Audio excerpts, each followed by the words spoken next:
اور دوبارہ وہ دہشت گردی کے الزامات کا حوالہ انہوں نے اپنے ٹویٹ میں دیا ہے، جبکہ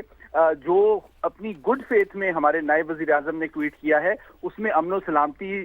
کے اوپر زور دیا ہے، خود مختاری اور آزادی پہ زور دیا، جو بالکل ٹھیک ہے، لیکن اس میں میں توقع کرتا ہوں کہ جب وہ قوم سے خطاب کریں گے ہمارے وزیر اعظم تو وہ 4 اور نکات پہ بھی زور دیں گے، تاکہ جب نیگوسیشنز کی ٹیبل پہ ہم آئیں تو یہ ہم نے جو اب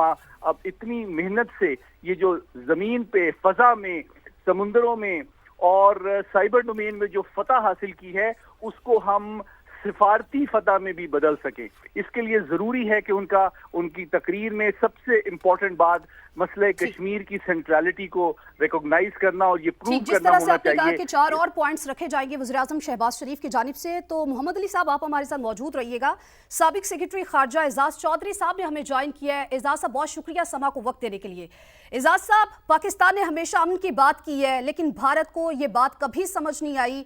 صرف ایک آپریشن ہے جو کہ فجر کے بعد کیا گیا، دشمن کو گھٹنے ٹیکنے پہ مجبور کر دیا اور سیز فائر کا فیصلہ کر لیا گیا۔ یہ بڑی اچھی بات ہے، پاکستان کی ڈیٹرنس اسٹیبلش ہو گئی دوبارہ، کیونکہ پلوامہ کے بعد یہ نہیں ہوا تھا، ہم نے صرف ان کا جہاز گرایا تھا، لیکن امن کی خاطر ہم نے وہ کام کر لیا تھا۔ لیکن اس دفعہ جواب بھی بڑا پروپورشنیٹ ہے، سیولینز کو نہیں مارا، انہی جگہوں سے مارا جہاں سے میزائل ہمارے اوپر داغے گئے۔ تو میں سمجھتا ہوں کہ اس دفعہ بڑی ہوشیاری سے، بڑی سمجھداری سے،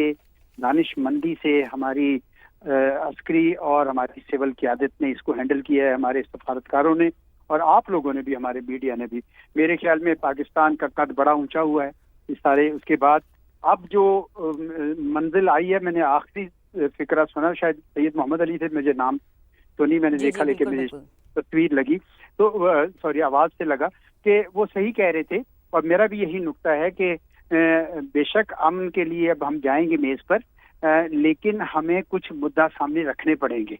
انہوں نے کشمیر کا کہا، بالکل وہ تو سینٹرل ہے، لیکن اس کے علاوہ پانیوں کی بات کرنی ہے، اور ساتھ میں یہ بھی بات کرنی ہے کہ یہ جو بار بار ٹیررزم کا نام لگاتے ہیں اور جھوٹا الزام لگاتے ہیں، نہ انویسٹیگیٹ کرتے ہیں، اس کا بھی کوئی سدے باد ہونا چاہیے۔ ابھی بھی آپ اگر سب کے ٹویٹ دیکھیں تو جے شنکر صاحب کا ٹویٹ دیکھیں تو انہوں نے پھر وہی منترا ٹیررزم کی بات کی ہے، انہوں نے کوئی امن کی بات نہیں کی۔ وہ ایک ٹیررزم کا ایک پکڑ کے اور اس کو وہ اپنا جو پاکستان کے خلاف ان کا بغض ہے وہ نکال رہے ہیں، جو بڑے افسوس کی بات ہے۔ اس لیے میں نے کہا کہ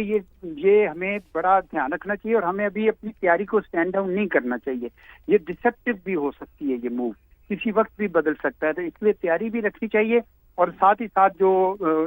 امن اگر آئے گا تو نیچرلی پاکستان اور پاکستان کے عوام تو خوش ہوں گے، لیکن ہمیں جب بات چیت کرنے جائیں تو ایک جیسے کہتے ہیں نا سلائٹلی بیٹر پوزیشن سے اب ہم جا رہے ہیں، نیگوشیٹ کر رہے ہیں کہ اب ہندوستان کے وہ تمام جو